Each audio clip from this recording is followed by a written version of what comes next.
All right. Today we are going to be cooking chicken sandwich and masala tea. Chicken sandwich, it isn't such a big dish to cook. It's just a sandwich, but I'm going to add, of course, my own touch to it. We are going to have a bit of Indian spices, my own way of cooking it. So we are going to be creating a really nice, rich chicken filling that we'll toss it up with a few ingredients and have it between our sandwiches. And the best thing to go along with the sandwich, or rather, of course, when it's hot, maybe you won't enjoy a cup of tea, but when it's raining, when it's cool, you'll really enjoy a cup of relaxing hot tea. So I'm going to also tell you how to cook masala tea. Of course, my sister, as I said yesterday and the many days before, makes some of the best tea. So for the tea, she helped me out. And let's jump in to the actual cooking process. So for the chicken sandwich, obviously, as the name suggests, we'll be starting out with some chicken. I have around 600 grams of chicken breast, which I cut into cubes.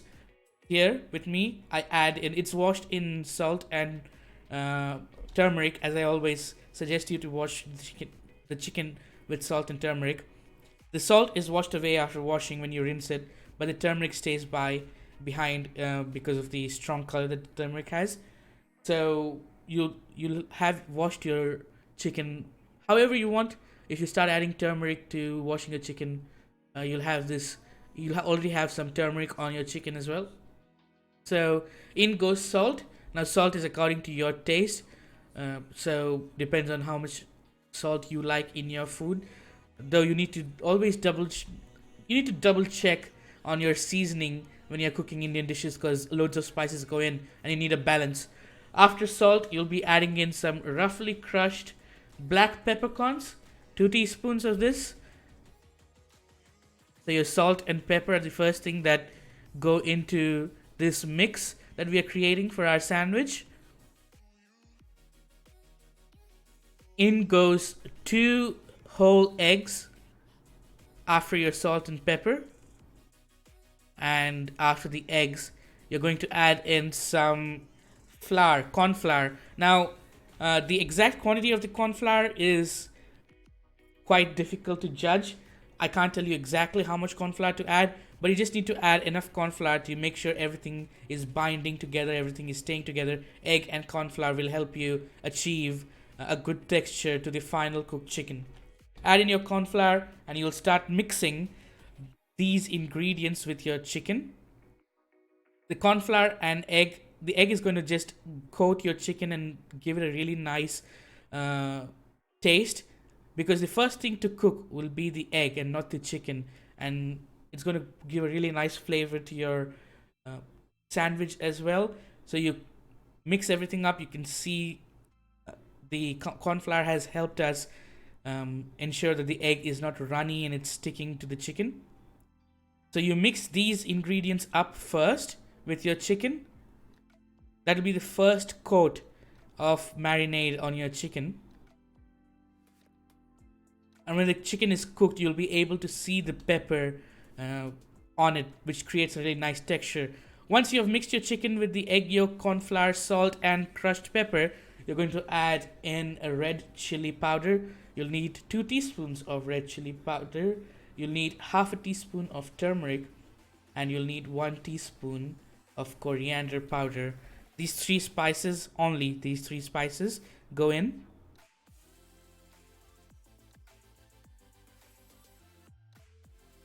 And along with these spices, you'll add in some more corn flour as required to make sure that these spices stick to your chicken and that the egg that you have added also binds to your chicken. So some more corn flour sprinkled in, and you'll start mixing once again. You'll mix until it's all fine, and you know the red chili is going to give its color to the chicken, so it's going to turn nice bright red. Mix it up well. The corn flour is going to make sure that your masala, as well as the egg yolk and salt, pepper, and everything basically just sticks to your chicken. I've taken a big pan. Now this pan was meant for frying fish. That's why you see the shape is similar to, well, placing the fish. But I need a big pan for this because we're going to cook our chicken on a pan, 10 minutes on each side, and I have 600 grams of chicken, so I needed a big pan. So I took this pan, I heated up the pan on my stove. Once it was hot enough, I add in 2 tablespoons of oil. You can use any oil. I use extra virgin olive oil. And add in the oil. Make sure that the oil spreads all over your pan. If you're using a large pan, you know that the oil prefers to like flow towards one direction. So make sure to just coat the entire pan with oil. The oil is heating up while you're doing this. It's getting hot. And once the oil is hot, you're going to add in garlic cloves. We are going to add in around 14 to 15 garlic cloves, and it's going to start splattering all over. And listen in on this.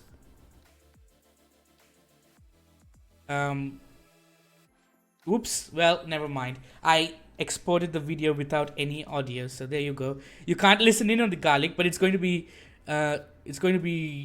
you know, tossing out oil everywhere. You can see the sparkles of oil just splattering all over. So maintain a safe distance.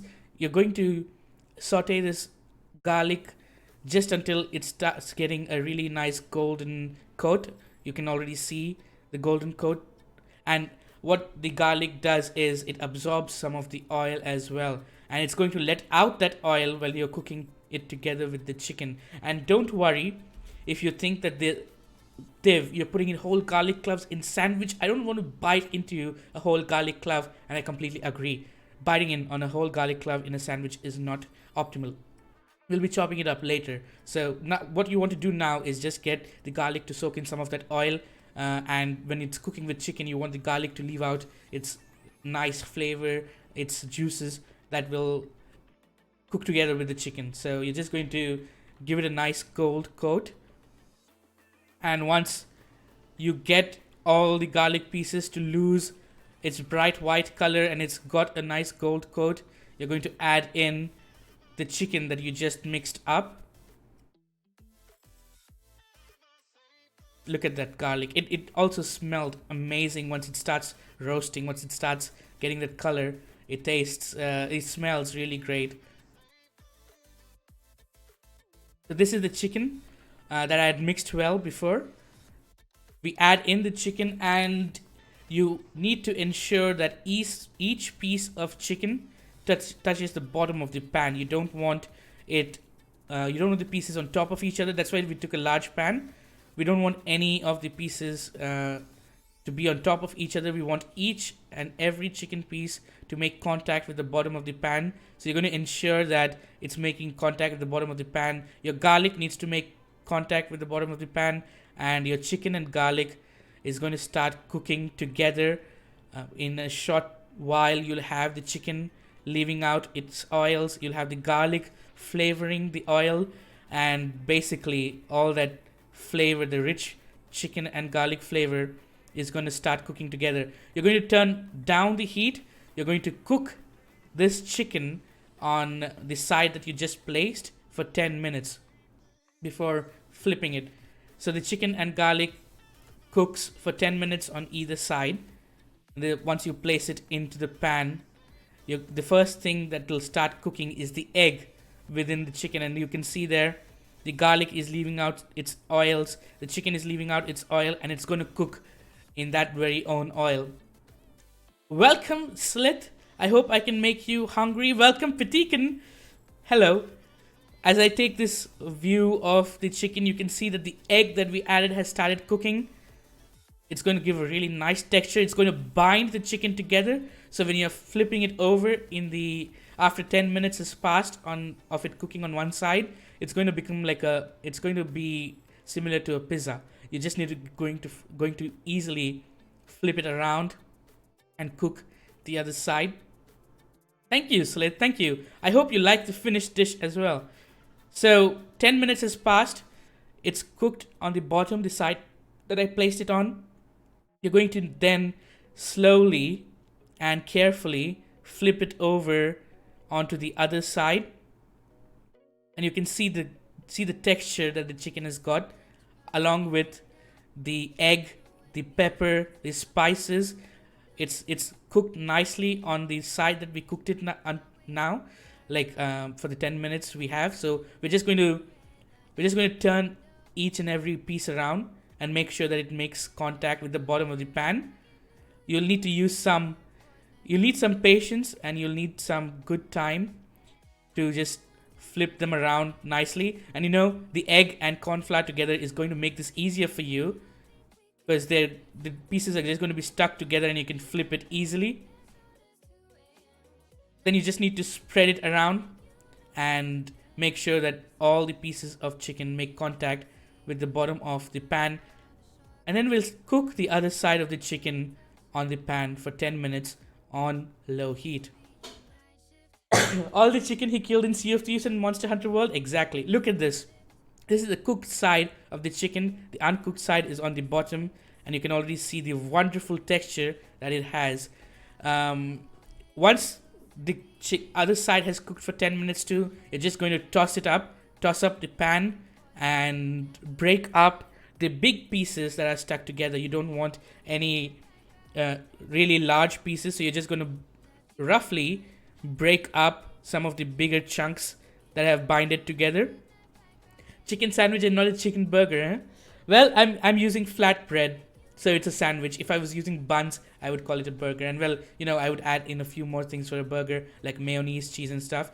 So once the chicken is cooked on 10 sides, 10 minutes each, that is 20 minutes in total, I have transferred it to a chopping board, and we are going to chop this cooked chicken, until it looks similar to shredded chicken. So you're just going to take a knife, and you're going to, from the right to left, you're going to start chopping, then from the left to right, and then from the right to left again.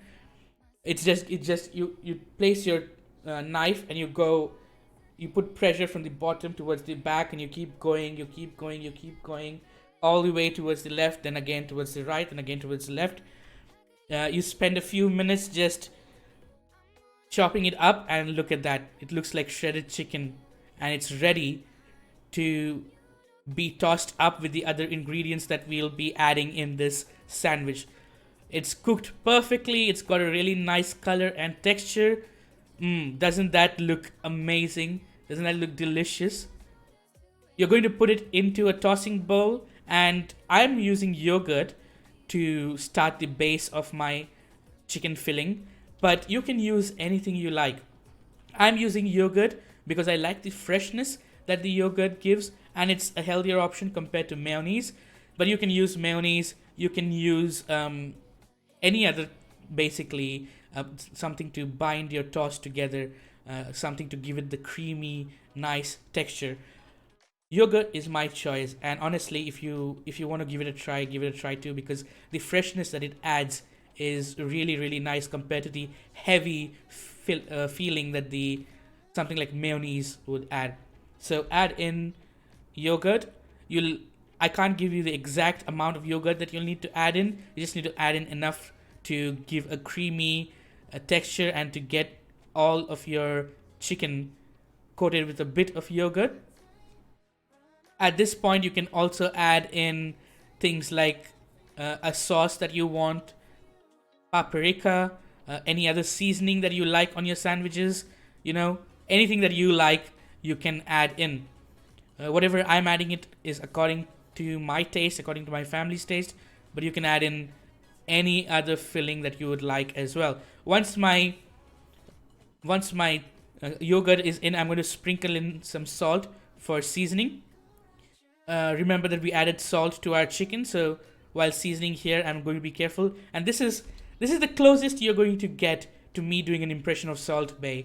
I'm never going to do the sprinkling like the meme, all right? But this is the closest you will get to me sprinkling salt like Salt Bae. Anyway, was AFK for a minute? Did I miss anything? Yes, you missed the chicken being cut. We shredded the chicken on a chopping board. We added in some yogurt instead of mayonnaise. We now added in some salt. And after the salt, you add in some chaat masala. Salt and chaat masala, the seasoning is all according to your taste. If you don't have access to chaat masala, if you can't get chaat masala from your um, supermarket or Indian store, you can replace it with some pepper. So the salt and chaat masala goes in, and I have here a whole cucumber that has been chopped into tiny paste. Wow, tiny pieces. So the cucumber goes inside, and I have some fried onions, half a cup of fried onions. So what I was doing was, for biryani, I need to fry a lot of onions, and I fried close to 12 onions, and I took half a cup of onions from the onions that I fried for biryani and kept it aside to use in my sandwich. This fried onion is going to give a really nice sweet bite to your chicken. So you're going to add in the fried onions, and you're going to toss this up. You're going to mix it well. Everything is going to be mixed well together, and this is going to be your chicken filling for the sandwich. It has yogurt, it has cucumber. Both of these are going to add a really nice fresh taste. It has chaat masala, which is going to add in that peppery kick, and it has sweet onions for that sweet bite. To this, you can, as I said, you can add in any seasoning you want. You want red chili flakes, you want paprika, you want other peppers, or you want green chilies, you want anything else. You can add it in at this stage before tossing it, and then just toss it all together. Create a nice, tasty, delicious filling. Take some bread and be generous with your filling. I have taken whole bread here, whole grain bread, and look at that delicious filling. I didn't toast the bread. You can toast the bread. You can add cheese. You can add either shredded cheese or whole cheese slices. And just look at that absolutely delicious filling.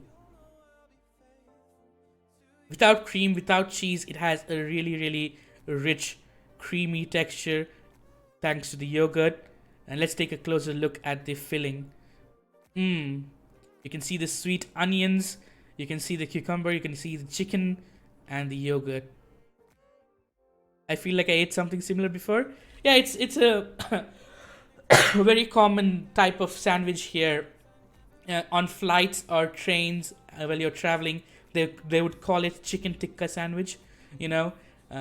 And basically it all tastes the same because the filling in a sandwich is limited, but it tastes wonderful. It has more flavor than just grilled chicken or something, and yeah, the spices work really well. Now, the best thing along with a sandwich is a hot cup of tea. So I'm going to teach you, or rather my sister taught me, and then I'm going to teach you how to make some masala tea. For our masala tea, you'll require ginger, which has been, what is the correct word for grated? Yes, this ginger has been grated, and it's resting on this prep plate, along with 6 pods of green cardamom that have been crushed. You don't want to put in whole cardamom inside your tea. You want to crush it so that the flavors are absorbed by the milk easier. Ginger is, you need to take as much ginger as you want, as much of the ginger flavor that you want to give your tea. So no specific amount, just take as much ginger as you would like. And green cardamom, don't put an excess of green cardamom, or else it'll sweeten your tea too much. So you can take around 1 cardamom pod for 1 cup of tea. We are making 5 cups of tea here, so this is going to be 6 green cardamoms for our 5 cups of tea. Ginger in tea is amazing. I agree, it is amazing. This is tea powder. It's a generic tea powder that we get packaged. Tea powder is nothing but tea leaves that have been grinded to make tea powder. You can get it in any supermarket or any Indian store near you. There are various companies that make tea powder. It should be available everywhere. So because we're going to be brewing this on a stove, we're taking in tea powder, and we have some tea masala. Now you may think, what? Tea masala? But yes, you do get tea masala. Once again, this is a generic packed tea masala, and you see the ingredients within that tea masala. There's black pepper, dry ginger, cassia, green cardamom, cassia leaf, nutmeg, clove, and black cardamom. All of these have been added together, grinded. It's a packaged mixed spices that is available basically everywhere. Once again, in your supermarket or the closest Indian store near to you, you can grab a box of this tea masala. The quantity would be 3/4 teaspoon of tea powder per cup of tea and 1/4 teaspoon of tea masala per cup of tea. You'll be taking in milk. Now, there's multiple ways of making tea. People may brew the tea and tea masala along with the ginger and cardamom with plain water, but we prefer having our tea made out of complete milk. So we're going to be you're going to be showing you I'm going to be showing you how to make completely tea based milk. If you like water, you can brew all everything together in water before adding in milk. Doing my overlay stuff on OBS. Thanks again for making all the new scenes and stuff. Petit, you're welcome. I'm glad you like them. So we're making 5 cups of tea. So my sister takes milk as per the cups. You don't want to um, take less than required milk. So she's going to measure each cup and put it in. If you're going to brew your tea for a long time, if you like really strong tea, take in extra milk. Say if you're making 3 cups of tea and you want it to be brewed so that it's really strong, take in 3.5 cups of tea, because half a cup of milk is going to evaporate. So 5 cups of milk go in here because we want 5 cups of tea, and we're going to bring this milk that we put in has already been boiled and it was cooling down. So we are not going to have to boil the milk or bring it to a boil before we go ahead. If it's raw milk or unboiled milk, like we get fresh milk here, so we need to boil it before consumption to make sure that all the bad bacteria has gone away. If you're getting packed milk, it's already been pre-treated, pre-boiled, so you just follow this recipe. You don't need to boil it. If you have untreated milk, fresh milk, you need to boil it first.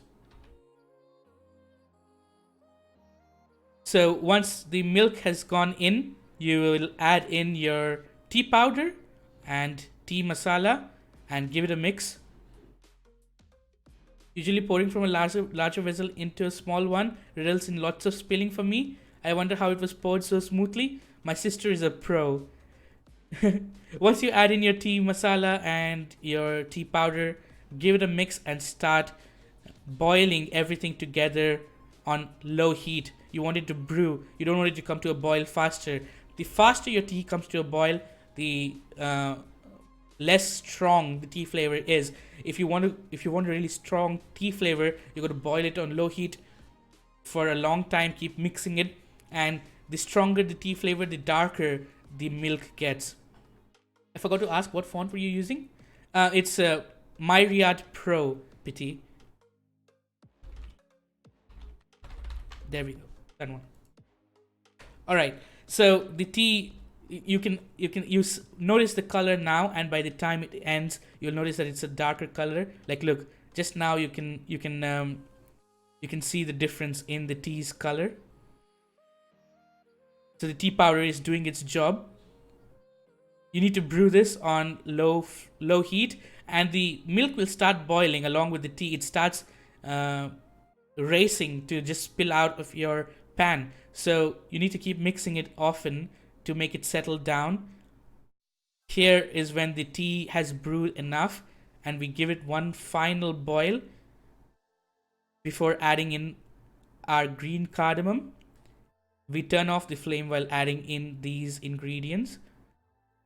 Green cardamom goes in, and ginger, our grated ginger, we're going to first squeeze out the juice of the ginger and then drop in the grated ginger so that the flavor of ginger is easily soaked in by our milk.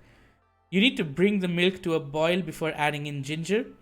If you don't bring the milk to a boil before adding in ginger, there is a chance of your milk immediately going sour and getting spoiled.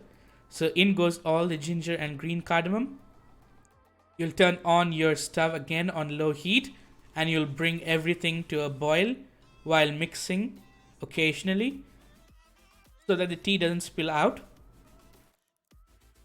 But look at the fantastic color that the tea has got.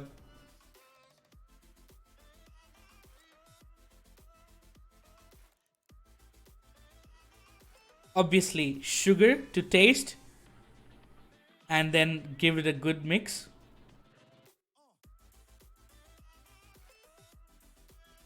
You can add sugar according to what you like. If you don't like sugar at all in your tea, very well. If you want to have some sugar-free options, add it in. But yeah, we add in around a teaspoon of tea for every teaspoon of sugar for every cup of tea. We got to brew this all again together. You got to let the cardamom and ginger get absorbed, the flavors get absorbed by the milk. So you're going to let it boil once again on low flame, low heat. Now, funny thing, you see this? This was me mixing the tea so that it doesn't start boiling out, because you got to keep mixing it, let it settle, and then it will not try to boil and escape out of the pan. And while I was mixing it, okay, it was just around 20 to 30 seconds that my sister walked out to go play with Diesel while the tea was boiling, and just within that 30 seconds I managed to screw up, because while mixing the tea I made the entire spoon fall into the tea. And then I had to salvage it out, and my sister was like, "I walk away for 30 seconds and you mess up? What's wrong with you?" Yep, that's what's wrong with me. So yeah, make sure that your spoon doesn't fall into the tea. To salvage it is pretty easy, but it's really embarrassing.